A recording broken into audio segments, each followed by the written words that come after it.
Thank you, everybody, for the warm welcome and for inviting me here today. Sorry, I'm not able to travel, but it is great to be here virtually. Again, my name is Tom Murata. I'm the CEO and founder of the Spaceport Company. And what we're doing very simply is building launch pads on ships, as you could see from the image here. I'm going to spend about 10, maybe 15 minutes talking about the company, talking about what we're doing, and then I'm going to try and save as much time as possible at the end for some questions and answers. So again, the Spaceport Company, what we do is we build and operate launch pads.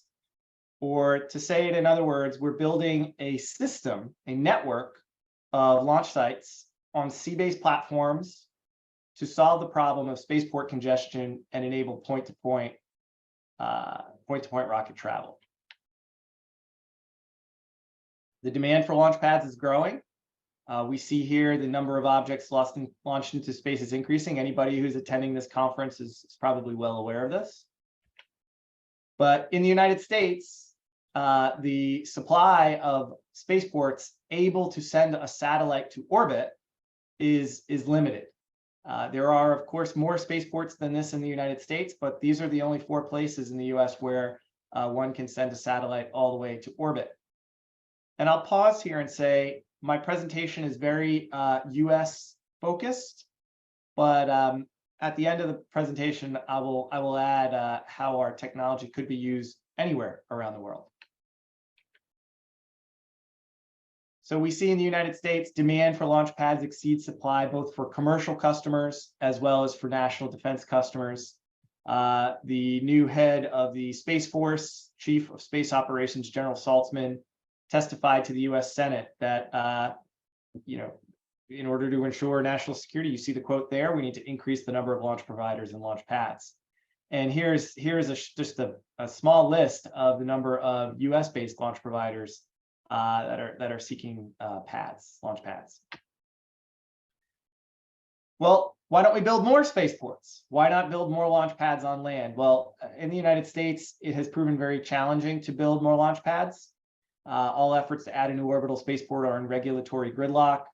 SpaceX will probably fly to orbit from Brownsville here, hopefully very soon.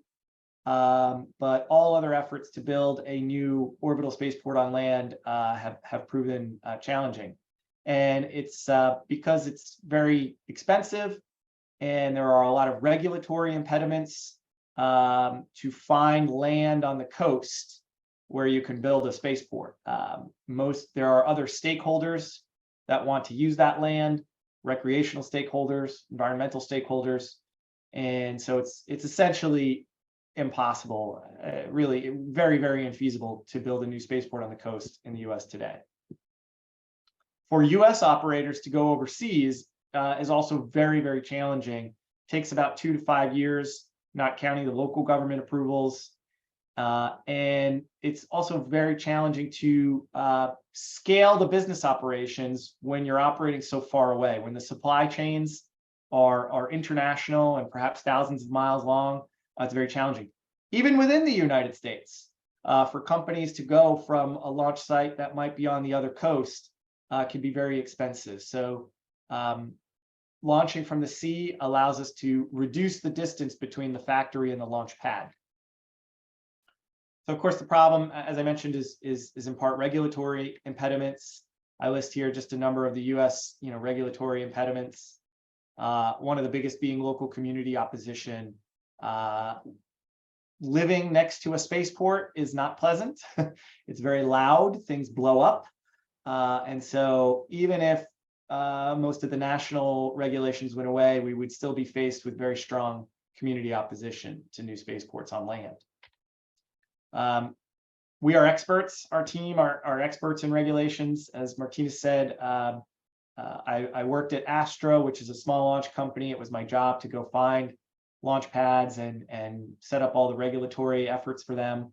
Prior to that, I worked for 5 years at the US Federal Aviation Administration in their rocket office, the Office of Commercial Space Transportation. I helped to write the regulations that underpin the US launch industry. And I saw a lot of spaceport applications come and go. Prior to that, I was a Foreign Service officer. I served overseas for 6 years with the U.S. State Department, and my training is as a city planner. Our team, we have experts in commercial shipping, offshore launch regulation, offshore launch sites, scaling startups, and so we have a pretty unique team. We'll get to that in a moment. So the solution to create more launch pad infrastructure is to build launch pads on ships. And these are some of the benefits to that. And to show you what this will look like, I'd like to share with you a video. Let's see if I could do this relatively easily. Here's the video. Martinez, my screen sharing is paused. Resume share. There we are. Okay.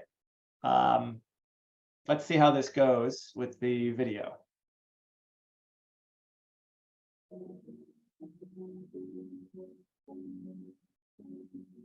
Video is not visible right now, Tom. Okay. You know what? Let's skip the video for now, and we'll go back to the slide deck, and we could try again later during the Q&A if people don't have Q&A.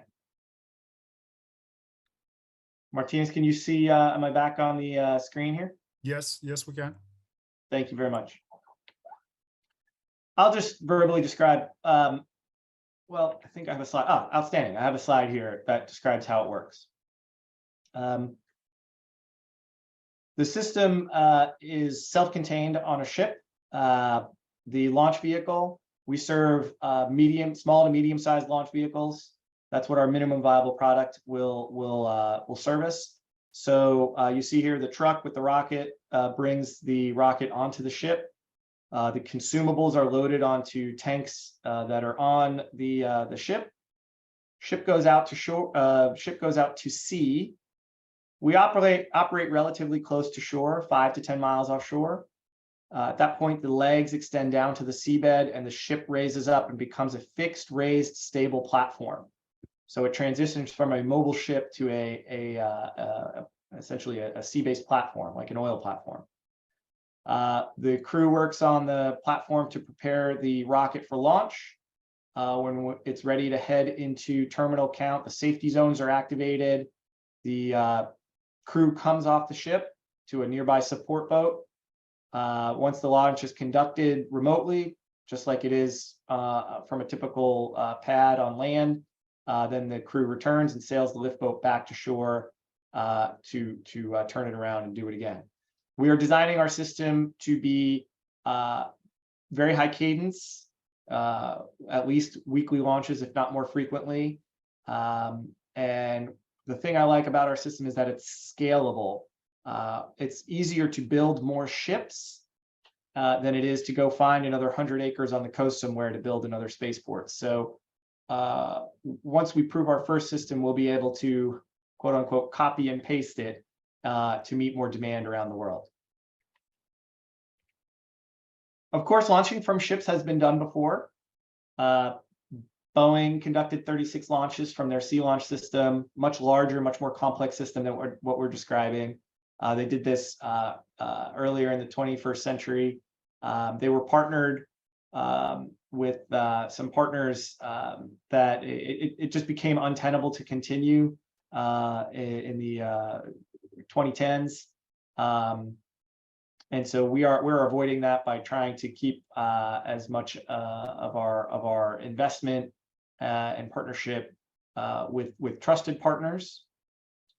SpaceX was toying around with these oil rigs. They have moved away from these particular oil rigs, but they are committed to scaling operations using offshore platforms. The exact architecture is to be determined. South Korea conducted a test launch from a system that's almost identical to what we're building. You could see the legs here and the jack-up barge. And then, of course, China has successfully several times operated or conducted offshore launches. They operate 2 separate offshore launch systems. Our system is better. It's less expensive. It's less expensive to operate. We're approved for use in U.S. territorial waters, and we have a scalable, repeatable design. We've hired the person who designed the sea launch system. This system up here, he's on our team. And some recent news. This is our team. Some more recent news. I need to update the slide. We've also hired a gentleman who worked on the SpaceX system. So we have expertise from the 2 U.S. organizations, at least, that have pursued sea launch. We have customers, we have partners. We're only a year old.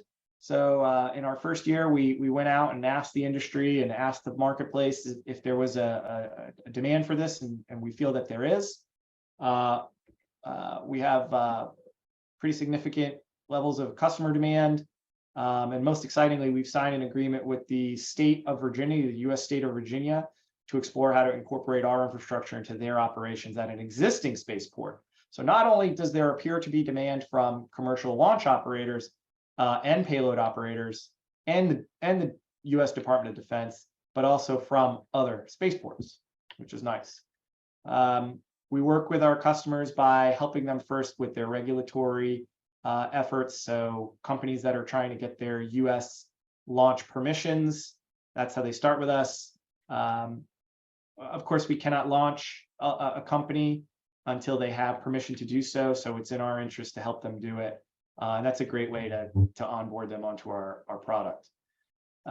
We expect our customers to realize at least $15 million a year in savings due to reduced launch delays, as well as reduced insurance costs. And I'm closing up here. I'm rushing through these last few slides because I want to give people time for Q&A. I see there's some messages in the chat. This is our concept, of course, and this is a real-world platform candidate, one of several that we're negotiating the purchase of. I will pause here and end my comments here and open it up to any questions. Perfect. Well, we greatly appreciate the presentation, Tom, and thanks once again for your time, for the insight into spaceport and again how your company is evolving over time as we speak. So yes, we do have a question, but that question was towards a project maybe you heard about. So sea launch by S7. So yes. And what are your thoughts about that project? Yeah, so I mentioned that was the Boeing Sea Launch project in the presentation. The Boeing Sea Launch project was a technical success. It was a great project. It conducted 36 launches between 1999 and 2013, 2014. I think the last launch may have been in 2011, but nevertheless, 36 launch attempts, 34 successful launches. They had several failures, which they then came back from, which is showing a real level of resiliency. If not for the very convoluted and complex international partnership, which just prevented sea launch from moving forward, as well as there were some systems engineering decisions made early on with that project that made it just untenable to continue. But I think what really doomed it was the very complex partnerships that underpin that arrangement. But again, a technical success probably would still be going forward. Our system is much smaller and much more cost effective. We operate closer to shore. As satellites have gotten smaller, the rockets have gotten smaller, so the ships to launch satellites and rockets can get smaller. And so that's where we're moving as well. We understand that some rockets are getting bigger. I think that we're going to see design convergence around something about the size of a Falcon 9, probably a little lower.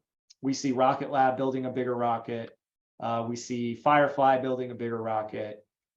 So we recognize this. We have plans and concepts to build platforms to accommodate these larger vehicles. I don't know if we'll ever build something as big as sea launch because that's very complex. But we do recognize that eventually we'll have to go a little bigger than what we've got now. But right now we have plenty of business with the size of platform we're building now. I see. I So see. a couple of questions from Mikhail here. So one of these is how the sea condition would influence the operations moving to the launch position at the launch itself.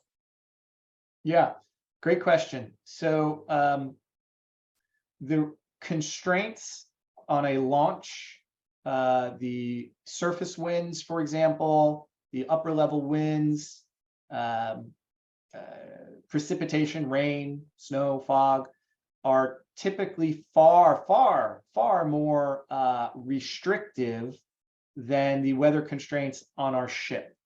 To put it a different way, our ship is based on a ship design that was originally intended and used in the offshore oil and gas industry, and is now used extensively in the offshore wind turbine industry. And so these are very tough, robust ships. They operate in the North Sea. They operate in near hurricane conditions in the Gulf of Mexico.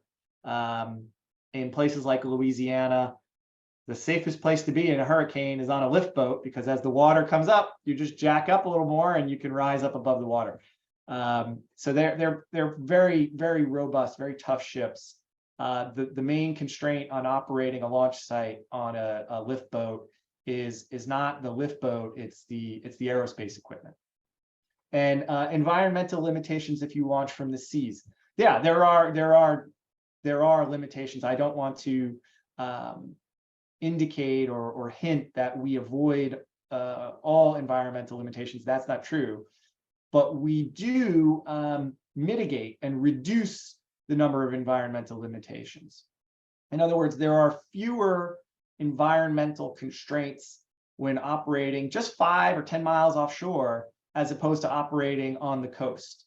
The coast is a much more sensitive environmental area than the near shore location.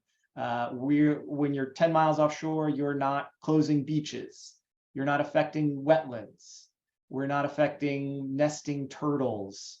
We're not affecting people who want to go swimming in the ocean, and so on and so forth. So now, of course, being out at sea, we have to account for how the rocket exhaust affects the ocean environment. We have to account for how our legs, the legs of the ship touching the seabed, impacts the seabed. We want to make sure we're not stepping on any coral reefs or things of that nature. As we scale up, we want to understand how our operations are affecting migratory birds and migratory whales and things of that nature. So that there's still a significant amount of environmental work to do. But our initial analysis is that we can launch 3 times more frequently off the east coast of the United States than we could for a comparable site on land. And the following question we have from Thomas, which he asks, what's the maximum depth of the seabed that you could secure the platform on? Right. So for our minimum viable product, our initial platform, which will be operational in 2025, which we have an initial design approval from the U.S. Coast Guard for, and which we're designing and acquiring and building right now. We can operate in up to 150 feet of water. So what's that? Maybe about 45 meters, Martinez? Is that excuse me, but yeah, about 40 to 45 meters of water. So very shallow, relatively shallow. Off the east coast of the United States, however, there's a very long continental shelf. So it represents thousands of square miles of ocean where we could put down our legs. We have identified 23 sites around the world off the coast of major coastal cities. So Lisbon, Cape Town, Tokyo, Auckland, Sydney, Chennai, lots of places, Mumbai, Oman.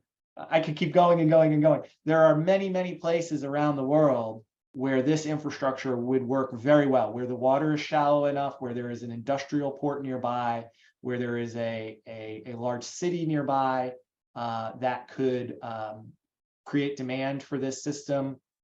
And so we see that network of spaceports becoming the seed, the beginning of a network of spaceports that could enable what we call point-to-point rocket transportation. Today, all rockets are used to transport cargo, satellites, to orbit. Right now, today, the US Department of Defense is investing in research and development in vehicles to transport cargo from one point on Earth to the other using rockets. So a FedEx, right, the air cargo operator, or DHL, could take a piece of a package, say some medical equipment, something that's urgently needed, instead of going 18 hours from Los Angeles to Tokyo, it could be there in 60 minutes by rocket. As I said, the US military is investing in these sorts of rockets, and as well as private companies, Blue Origin, SpaceX, our customer, New Frontier Aerospace. This idea of using rockets to very quickly transport cargo and someday people around the world is very compelling for obvious reasons. Very few people are thinking about the spaceports. I think it's unrealistic to expect rockets to land at JFK Airport or Charles de Gaulle Airport or Tokyo International, Narita. We need dedicated, separate facilities, and that's what we hope we'll be able to provide with our network of offshore spaceports. Another question that I have here from my side that I'd love to get your input on that. So while we're talking about, again, launching cargo and FedEx, and again, the transportation, kind of having that system here on Earth, which obviously everything is, moving fast. We're living in a day and age of technology, and everything is fast. And so increasing speed for deliveries, I mean, that could be another thing. But without that, how might mobile offshore launch platforms also impact the geopolitical landscape of the space exploration and access to space? Yeah, as a former diplomat, as a former foreign service officer, I am well aware of the challenges of international integration of transportation systems. And I think the good news is that we have excellent models in the form of the aviation system, ICAO, International Civil Aviation Organization, and even older models in the maritime industry. And so, and that work has already started, right? There are already initial cooperative efforts in the form of the Artemis Accords, and as well as the civil space transportation level with the FAA and the UK and New Zealand and others, Eurocontrol getting broader, Japanese involvement as well in making sure all of the launch regulations are consistent, ideally identical, but at the very least consistent. And so that work is already beginning. And just as we saw the world tied together with shipping and later aviation, I think we're on the path to tie it together with rocketry as well.